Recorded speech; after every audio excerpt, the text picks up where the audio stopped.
Hello नमस्कार, cooking with वंदनामध्ये आपलं स्वागत आहे। आज आपण मेथीचे लाडू हे बघणार आहोत। तर बघा, त्यासाठी मी इथं अर्धा किलो अशी मेथी घेतलेली आहे आणि आता आपण तिला भाजून घेणार आहोत। तर बघा, याप्रमाणे अशी मोठी कढई घ्यायची आणि कढई थोडीशी जाडसर असायला हवी, जे करून आपली मेथी खाली भाजणार नाही आणि तिला एकदम जास्ती भाजायची नाही। थोडा तिचा ओलसरपणा जायला पाहिजे तेवढीच भाजायची, नाहीतर ती जास्ती कडवट होते। तर बघा, आपली मेथी भाजून झालेली आहे। आता हिला आपण थंडी झाल्यावर एकतर गिरणीतून दळून आणू शकता, नाहीतर तिला तुम्ही मिक्सरमध्ये सुद्धा दळू शकता। मिक्सरमध्ये दळल्यानंतर थोडीशी आपण पीठ चाळायच्या चाळणीने ती पिठी चाळून घ्यायची। तर बघा, मिनी गार झाल्यानंतर तिला याप्रमाणे मिक्सरमध्ये ग्राइंड करून घेतली आणि तिचे असं पीठ तयार करून घेतलेलं आहे। तर आपली अर्धा किलो मेथी होती। आता ह्या कपाच्या मापाने हे पीठ आपलं 3 कप असे भरलेले आहे। आता आपण त्याला दूध लावून ठेवणार आहोत।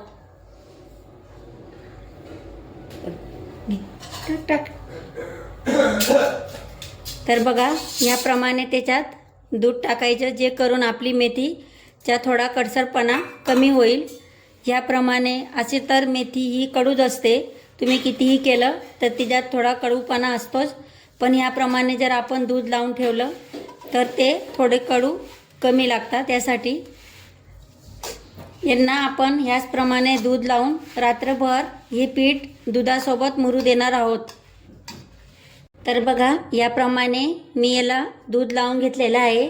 तर आपलं 3 कप असं पीठ होतं, तर त्याला 2 कप असं दूध वापरलेलं आहे, जे करून आता ते एकदम सॉफ्ट झालेलं आहे आणि सकाळी आपलं हे पीठ फुलून अजून दुप्पट होईल। त्याप्रमाणे आपण गव्हाच्या पिठाचा अंदाज सांगू। तर मग आता आपण रात्रभर याचप्रमाणे याला एका दुसऱ्या लहान भांड्यात भरून झाकून ठेवायचे आहे। तर बघा, आता आपलं पीठ रात्रभर दुधात मुरलं गेलेलं आहे। आता आपण त्याला एका चाळणीच्या सहाय्याने त्याच्यातल्या सगळ्या गिठोड्या मोडून टाकणार आहोत। तर बघा, याप्रमाणे आपण सगळ्या गिठोड्या मोडून टाकायच्या। तर बघा, याप्रमाणे आपण ते पीठ परत असं तयार करून घेतलेलं आहे। तर बघा, आपलं मेथीचं पीठ इथं ह्या 1 डबा भरून आहे। तर आपण जर तुमच्या घरात जे भांडं असलं त्या भांड्याने या पिठाला मोजायचं आणि जे आता बघा, हे 1 डबा जर मेथीचं पीठ आहे, तर आपण ह्याच डब्याच्या मापाने 2 डबे असं गव्हाचं पीठ घेणार आहोत। हा परफेक्ट मेजर आहे, तुम्ही याचप्रमाणे करून बघा, तर तुमच्या मेथीला कडवटपणा त्या लाडूमध्ये कमी लागेल। तर मी ह्याच अंदाजाने आता 2 डबे भरून गव्हाचं पीठ घेणार आहे। तर बघा, आता लाडूला लागणारे दुसरे साहित्य आपण बघून घेणार आहोत। त्यासाठी मी इथं 200 ग्राम असा डिंक घेतलेला आहे, 300 ग्राम असे काजू घेतलेले आहेत, 300 ग्राम असे बदाम घेतलेले आहेत, सुक्या खोबऱ्याचं कीस करून घेतलेलं आहे, ते 1 किलो आहे आणि ह्या 200 ग्राम असे आपल्या बिया आहेत। त्यानंतर बघा, हे खारीक, जी आपली सुकी खारीक येते अशी, ती खारीकला मी असं पावडर तयार करून घेतलेलं आहे मिक्सरच्या सहाय्याने, हे सुद्धा आपलं 1 किलो आहे। तर बघा, त्यानंतर मी गॅसवरती कढई ठेवलेली आहे आणि त्यामध्ये आपले बदाम थोडेसे भाजून घ्यायचे, म्हणजे त्यांना भाजायचं नाही, पण त्यांच्यात जो थोडा ओलसरपणा असतो तो काढून टाकायचा। त्यासाठी तुम्हाला हवं असलं तर तुम्ही तुपात सुद्धा तळू शकता आणि असे भाजले तरी काही हरकत नाही। त्याचप्रमाणे काजूसुद्धा थोडेसे भाजून घ्यायचे। तुमच्याजवळ जे ड्रायफ्रूट अवेलेबल असलं तुम्ही ते ड्रायफ्रूट घेऊ शकता। मी इथं फक्त काजू, बदाम आणि बियाच घेत आहे। तुमच्या भागात जेवढ्या बिया मिळत असतील तेवढ्या बिया तुम्ही त्याच्यात घालू शकता। ड्रायफ्रूट आपला आवडीचा असतो। त्यानंतर आपण खोबरंसुद्धा त्याच कढईत काही तेल वगैरे न घालता भाजून घेणार आहोत, पण खोबरं एकदम काळपट करायचं नाही, त्या फक्त 2 मिनिटातच परतून काढून घ्यायचं। तर बघा, आपलं खोबरंसुद्धा भाजून झालेलं आहे। याचप्रमाणे मी सर्व खोबऱ्याचे कीस भाजून घेणार आहे। तर बघा आपलं खोबरं भाजून झालेलं आहे. आता मी त्याच कढईमध्ये शेंगदाण्याचं तेल घेत आहे. तुम्ही तेलाऐवजी तुपाचा सुद्धा वापर करू शकता, पण आम्ही लहानपणापासून तेलातच वापर केलेला आहे, तर आम्हाला हेच लाडू आवडतात. त्यासाठी मी तेलाचा वापर करत आहे. आणि तेल तुम्ही कोणतंही घेऊ शकता, असं नाही की शेंगदाण्याचंच पाहिजे. तुम्ही शेंगदाण्याचे घ्या किंवा दुसरं रिफाईंड ऑइल घेतलं तरीसुद्धा चालेल, किंवा तुम्हाला आवडत असेल तर तुम्ही तूपसुद्धा घेऊ शकता. आणि ते तेल तापलं की नंतर त्यामध्ये आपण डिंक तळणार आहोत. पण डिंक याप्रमाणे थोडा थोडाच घालायचा, कारण तो फुलून जास्ती होतो. आणि जर तुम्ही जास्तीचा डिंक घातला तर तो व्यवस्थित तळला जाणार नाही. बघा मी कसाच डिंक घातला, पण हा तळून किती झालेला आहे. तर डिंक एकदम सर्व टाकायचा नाही, थोडा थोडाच टाकायचा आणि याप्रमाणे तळून घ्यायचा. तर मी याचप्रमाणे आता आपला पूर्ण डिंक तळून घेणार आहे. तर बघा आपला डिंक तळून झालेला आहे. आता त्याच तेलमध्ये मी गव्हाचं पीठसुद्धा भाजून घेत आहे. पण गव्हाचं पीठ पूर्ण लाल होईपर्यंत व्यवस्थितशीर भाजायचं, कच्चं राहू द्यायचं नाही. तर बघा मी एक डबा असं तुम्हाला मेजरमेंट दाखवला होता की मेथीचं पीठ आपलं एक डबा असं आलेलं आहे. तर गव्हाचं पीठ 2 डबे असं घेतलेलं आहे. मी तुम्हाला सर्व मेजरमेंट डिस्क्रिप्शन बॉक्समध्ये देऊन देणार आहे.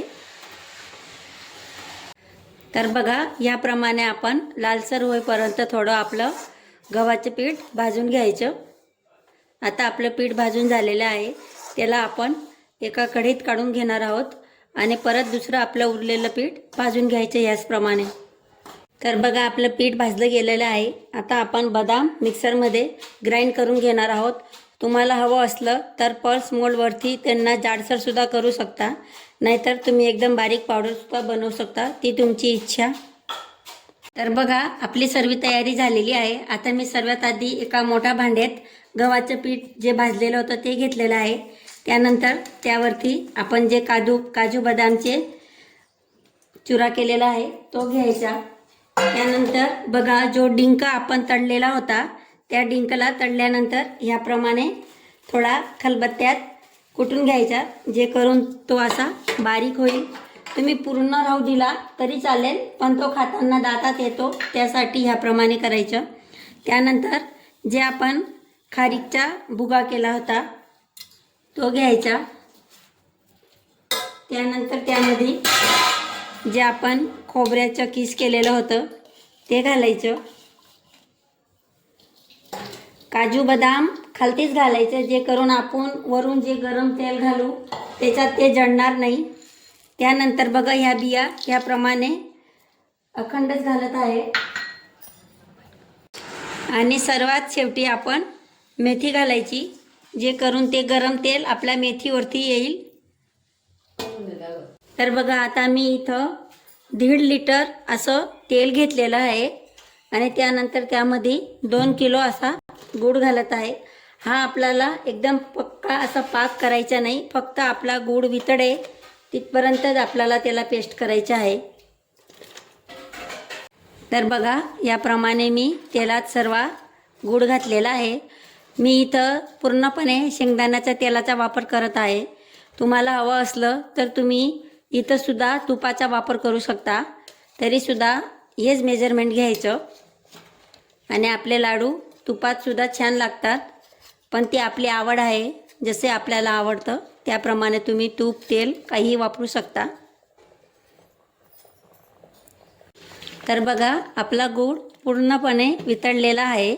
आता आपला गूळ वरती आला आणि तेल खाली गेलं की समजायचं आपला जो पाक करत आहोत तो कंप्लीट झालेला आहे. कारण हा आपल्याला एकदम पक्का असा पाक करायचा नाही, आपला गूळ वितळलेला आहे. आता हा तयार आहे आपला मटेरियलमध्ये टाकायला. फक्त हे तेल अजून थोडं खाली जायला हवं आणि हे बुडबुडे वरती आले की समजायचं आपला गूळ तयार झालेला आहे. बघा याप्रमाणे बुडबुडे आले की समजायचं आता हे कंप्लीट झालेलं आहे. गॅस बंद करायचा आणि हा गूळ आपण आता जे आपण सगळे पीठ मिक्स करून ठेवलेलं आहे त्याच्यात घालायचं. हे बघा याप्रमाणे आपण आता सर्व या कढईत घालून घेणार आहोत. थोडं काळजीने करायचं, कारण तो गरम गूळ असतो आणि त्याचे बुडबुडे होत असतात, ते आपल्या हातावर सुद्धा येऊ शकतात। आणि बघा, तेल आणि गूळ घातलं की नंतर आपण हे सर्व पदार्थ एकजीव करून घ्यायचे। तर बघा, याप्रमाणे सर्व मिक्स करून झालेले आहेत। आता तुम्ही तुमच्या आवडीप्रमाणे लहान मोठे जसे तुम्हाला आवडतात तसे लाडू बनवायचे। आता ह्याचप्रमाणे मी सर्व लाडू तयार करून घेणार आहे। तर बघा, तयार आहेत आपले मेथीचे हिवाळा स्पेशल लाडू। तर मग कसा वाटला तुम्हाला हा व्हिडिओ मला कमेंटमध्ये नक्की कळवा। आणि तुम्ही सुद्धा याचप्रमाणे एकदा नक्की बनवून बघा, हे खूपच टेस्टी लागतात। तुम्ही नक्की बनवा आणि जर तुम्हाला आवडले असतील तर माझी चॅनलला सबस्क्राईब करायला, व्हिडिओला तुमच्या फॅमिलीमध्ये शेअर करायला विसरू नका, लाईक करायला पण विसरू नका। एकदा नक्की बनवून बघा। धन्यवाद।